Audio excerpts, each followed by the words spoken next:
government of Nigeria hosted Civil Service Conference, a gathering that brought together experts and practitioners from around the world to share knowledge, experience, and best practices in public service delivery.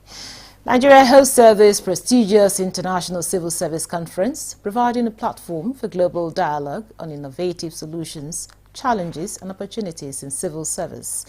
What are the main objectives of the conference, and how does it align with Nigeria's development goals?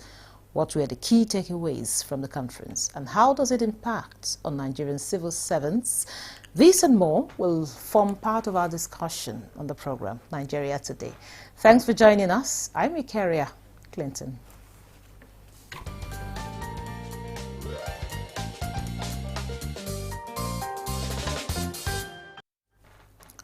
Now with me for the conversation is Dr. Deborah Odo. She's a Permanent Secretary, Service Policies and Strategies. It's a pleasure to have you. Thank you. It's good to be here. Also with us is Mr. Alfred Abba, the Senior Special Assistant to the President on Civil Service Matters, working with the Head of Civil Service of the Federation. It's a pleasure to have you. Thank you very much. Good evening, Nigerians. Yeah, before we go into the conference, of course, which you have mentioned during the introduction, we're talking about civil service in digital era. Can you tell us a little bit of what it used to be and where we are right now? I joined the civil service 24 years ago, and the usual thing is to have files and papers, and you would have loads of files that you had to treat and move from one desk to the other. But the beauty about it is that now, to a large extent, we've gone digital. I remember a few years ago, my sister in the central bank would tell me about how they would work digitally, and I couldn't understand it. But now, it's the same thing for me. So the files come on the system. I work on those files. I send them to the directors. The directors send them down, and then they come back up, and I manage them on the system as well, and send to the head of the civil service of the Federation. And all our correspondence actually to our stakeholders, and those coming in are also sent in digitally. So that's a big one for us. So, you, Abba, talk to us. How have we, been, adjusting to these, the new digital era? I know the files have not really disappeared entirely, really. But we've gone very far. Okay, so thank you very much. By the way, I retired from service 5th July 2024 before I got this appointment. I retired as director in the Office of Chief of Staff in the Presidential Villa. You see, a lot of the ministries, the files have disappeared. Even where they have not disappeared, they have actually digitized all their files and in the process of transiting to digitalization. So, as a matter of fact, by December 31st of this year, the head of the Civil Service of the Federation has given a mandate to all the permanent secretaries that they must ensure that by December 31st, the files are done with. And everything, all the processes across the MDS are on electronic management, electronic content management system. Okay. So it is expected that, in fact, let me tell you, as we speak, in the Office of the Head of Civil Service of the Federation, we do not accept hard copy letters anymore, mails or communication. You have to send your mails, your letters, or whatever communication you have online. And that way, head of service, who is at the helm of affairs there, distributes to the permanent secretaries, and it trickles down. And then again, every officer who has any responsibility to those issues treats, and it gets back to the head of service. So we are fully digitalized in the Office of Head of Civil Service of the Federation. Now, back to you, Dr. Odo. I know so much so the files, just like Mr. Abba mentioned, they disappeared. But however, I know we're still facing one or two challenges. What are some of these challenges, and how far do you think we've gone in nipping them in the bud? So one challenge we had was the issue of official emails. Because with all of this, you do need your official email to communicate. And because of cost, we had to limit the number of staff that would have access to the official emails. But then recently, the head of the Civil Service of the Federation had tasked set up war rooms so that we could achieve our goals. And in the digitalization war room, they came up with an idea that enabled us, working with Galaxy Backbone, to have access to uncountable email accounts. So right now, we have the capacity for every civil servant to have an official email, every public servant to have an official email. It looks like a small thing, but it's a big one because the cost, it saved so much money, and now everyone has an official address that we can use to communicate. And that's one of the steps, at least, we've knocked off in our road towards digitalization. There are a number of other things we've been able to do. I don't know if you've heard about our Service-Wise GPT. So that's about, we're using AI. Tell us about it. Yes. So we're using AI.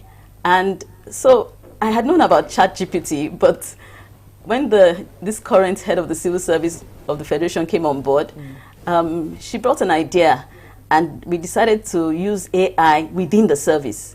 So our Service-Wise GPT actually has the Constitution, the Public Service Rules, Procurement Handbook, the Financial Regulations, all the government documents, circulars, past circulars, a number of things loaded onto it. It's been trained with those things.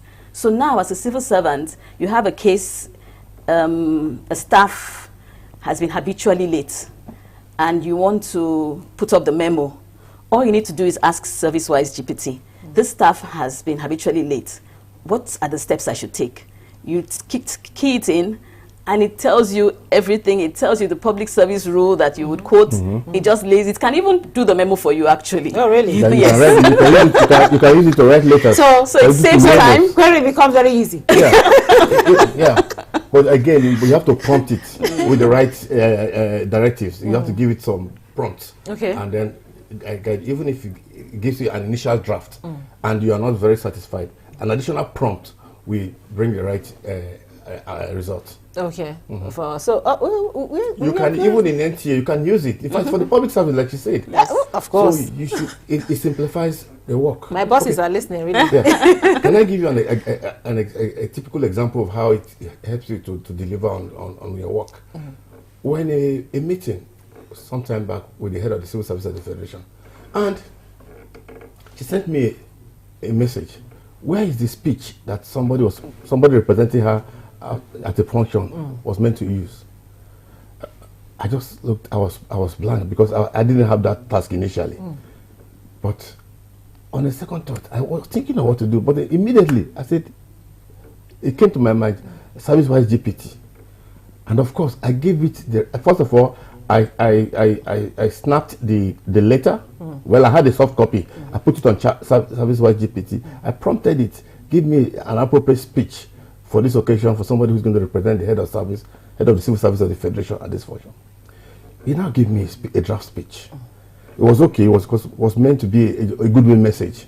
So again, if it gives you a result, you need to work on it still. Of course. So I took some time to do some touches here and there, dot the I's and cross the T's. And I sent it to her. And I told her it was there. She read it, and she gave me thumbs up. Thumbs up. I said, wow. Okay, I haven't talked about that. Now let's go to the conference. So what's the primary purpose of the International Civil Service Conference being hosted by the federal government? So the International Civil Service Conference took place yesterday and today, and hosted by the Office of the Head of the Civil Service of the Federation. And it brought together civil servants from across the country. So one unique thing about it was that we had civil servants from all the 36 states and the FCT, as well as from across all the core ministries and many agencies. A lot of civil servants, public servants in the room across Nigeria. We also had guests from outside the country. We had experts who came in from countries that had succeeded in certain areas, so digitalization, innovation, leadership, various areas. We had participation also from delegates from other countries. So it was an amazing time, we had plenary sessions, we had panel discussions. We also had roundtable discussions, closed roundtable discussions, where we were able to, for instance, talk about minister-PAMSEC relationship and how to cope. So we had those small ones, but altogether it was awesome. Now, Mr. Abba, talk to us about some of the key takeaways that that stood out for you in that conference. Well, honestly, one, a message was sent to the to the world, that the Nigerian civil service is strong, resilient, and dynamic. Like she said, this particular edition is the maiden edition of the International Civil Service Conference, and it was huge. We planned for 5,000 delegates, but we had over 5,000, obviously. And it's clear that the civil service in Nigeria is very strong, and we can deliver. If you saw the largeness of this conference, we had about 8 breakaway rooms, 3 round tables, and the plenary. So that means for me that the civil service was able to put this together was a huge success. And we also built capacity over the 2 days period to strengthen our leaders, for an agile workforce, and for improved service delivery. So basically, and because we had people from other climes in attendance, they also shared their experiences. So that would have impacted positively on the Nigerian participants. So the whole purpose was to build a very resilient, strong, and a well-skilled civil service, to improve the skill of civil servants. So I believe we have achieved that. Thank you very much. We'll take a short break now. The conversation will continue after the break. Don't go away. The implementation of the ruling is also dependent on another aspect or another arm of government. Nowhere in the world will allow, under digital economy, for banks not to be dispensing domestic currency in that economy.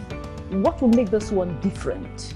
We want to know what they do as occupation.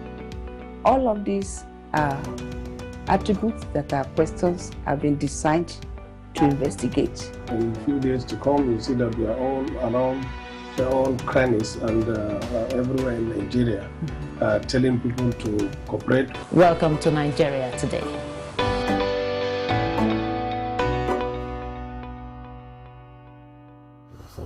Welcome back.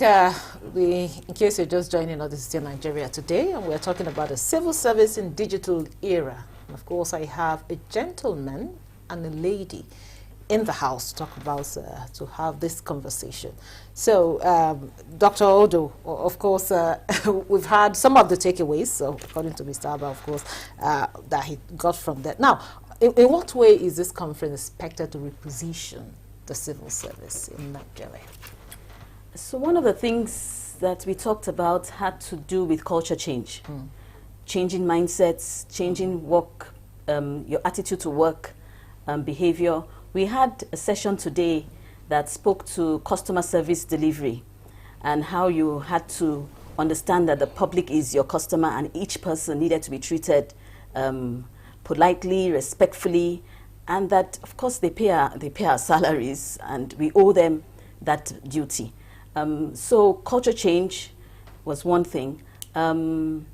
We also talked about innovation, and not just about Servicewise GPT, but other areas in which we could bring in innovation into the service to make sure things are done more efficiently and more effectively. Digitalization, of course, not just of processes, but in various aspects, in various ways. Our permanent secretaries were in attendance, and other, cadre and levels of civil servants. So a number of people, it was also like, we had live streaming. So we had a lot of people exposed to simple, practical things that we could do to actually ensure that the promises that Mr. President makes are actually delivered to Nigerians. Will it also affect the attitude of a civil servant to work? Because some just feel, okay, yes, let's just go and let's just answer present and that's one of the things. Of course, you understand what I'm talking about. Yes, I do. Yeah. One of the things that Mr. President has approved is a skills gap analysis and personnel audit. So that's going to commence shortly. So we're doing the personnel audit, we're doing the skills gap analysis, and we will be able to understand exactly where we are, where the gaps are, and what we need to move forward. So that will be very important in making sure that we are smarter and we're able to work more efficiently. So we're looking forward to that. So maybe you should also talk about this issue of some persons wanting to be at home and still receive salaries. You know. Oh yes, it's been prevalent in the past, but gradually that's becoming a thing of the past, because there have been series of verification exercises carried out at various MDA levels, and beyond that, the permanent secretaries have actually been on top of it, ensuring that officers are at work every now and then. But like the permanent secretary mentioned, the skills gap analysis and the personnel audit and skills gap analysis will aid the total stoppage of those who don't come to work, because it's going to be a physical thing and it's an exercise that's never been done before. Permit me to say that the current head of the civil service of the Federation has come up with a series of innovation, a series of initiatives that are quite service improving, and this is one of them. So the era of people not coming to work, or you go on study leave and study leave without studying. Study leave, well, without study for some people, but for most of them they still study, but they study and they don't refuse to come back. That era is gone. Okay. I can assure you, once this exercise is complete, once they finalize this exercise, it's not going to be business as usual. Yeah, there's this fear also, and I'm talking about the digital era. There's this fear that this digitalization will you know, lay off a lot of staff. Can you please talk about that too? Well, for me, I don't really agree. It's going to enhance our performance. Digitalization is going to enhance work. It's going to bring more transparency. It's going to bring more speed. The way we do our work, we will deliver faster and better. It will reduce bureaucracy. It will reduce corruption, because it's going to reduce person-to-person contact. And one of the things that actually breeds corruption is that person-to-person contact. You know, Nigerians, we are very impatient. Once you want something, you want it just now. And that is one of the reasons why, because you want it just now, you just now say, look, I will give you something. So, if you ask me, the bribe giver is the person who actually sets the tone for corruption. So, but with digitalization, but sometimes the bribe giver is forced to give. Well, of course, we have isolated cases like that. Yeah. But with digitalization, it's going to cut off that. There's going to be more accountability, transparency, corruption reduction, speedy delivery of services, and a whole lot more. So I think, and it's going to reduce cost of service delivery. All this photocopying, buying of papers, printing, and the rest is going to thin down. And I think that's a good thing for government. It will improve service delivery, because if I'm meant to do a particular assignment and I'm not in the office, I happen to have traveled wherever. If it's to give approval, like the permanent secretaries or the head of service, they should give the approval for wherever they are. That's, for me, that's a very positive thing about it. So digitalization is the right way to go. The whole world is digitalized. Of course. So Nigeria should not be left behind. We have to move. Technology is Yes. ruling. Mm-hmm. It's ruling. So, talk to us, Dr. Odo, about some of the, like you rightly said, a lot of persons came from around the world, not just within Nigeria, outside Nigeria. What are some of the things you say? Okay, you picked from other countries that you think can make our own service delivery better. So, listening to one of the experts from the United Kingdom, who was quite practical, he talked about how we needed to prioritize. You would have a number of things you want to do at a time, but you would have to prioritize and make sure that you don't take on more than you can chew, so that you can work effectively. Our Federal Civil Service Strategy and Implementation Plan 2021 to 2025 ends this year. And already from some of the things we learned at the conference, we've gotten new ideas on how we can fine-tune the process of developing the next one. So we're going to evaluate this one and then develop the next one for the next couple of years. So we have 6 pillars: digitalization, capability, building and talent management, performance management systems. So the upper form, I hope most people know, has been phased out. And now, instead of having annual performance, we have the new performance management system whereby you have regular appraisals, which would allow for correction, for capacity building, for whatever you need to do to make sure that the officer is able to perform, instead of waiting for one whole year to identify the issues and start trying to correct. So that, for many ministries, actually, some had done the paper-based, but many have moved on to the electronic. So for that, we also have staff welfare. That's another priority for us. And from the various sessions, if you go on the website, the agenda is still up on the website. It's www.icsc.ohcsf.gov.ng. icsc.ohcsf.gov.ng. So it's International Civil Service Conference of the Office of the Head of the Civil Service of the Federation, Government of Nigeria. Okay. The agenda is there, and you will see that it cuts across all our priorities, and each one was in little bites that would make it really practical. Managing change. We had one of our ministers speak, and he really got the house on fire. We had retired permanent secretaries who came in and spoke. We had the chairman of the Federal Civil Service Commission talk about consequence management, which is similar, related to what you were talking about earlier, about how we need to take some very firm and hard decisions regarding consequence management. So a lot of things. It was truly a lot, and we're so enriched by it all. Now, in just 30 seconds, Mr. Abba, tell us, where do you see the Nigerian civil service in the next 5 years with this kind of conference? With the tone the current head of civil service of the Federation has set, I believe the service is going to move from its present state to a higher level, obviously, because everybody from the permanent secretary, directors, and other cadres of the civil servant, they are very supportive, they are very cooperative. There's a lot of collaboration going on. For me, I see, if this evening I told her, these permanent secretaries, they have been so supportive.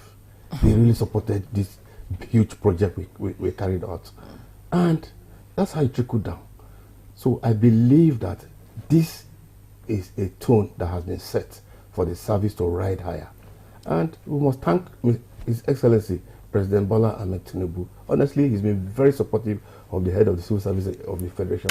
High initiative. He's been very in all ramifications. Without him, we wouldn't have been where we are. Thank you so much, Mr. Alfred Abba, Senior Special Assistant to the President on Civil Service Matters, working with the head of Civil Service of the Federation. Thank you so much for coming on the program.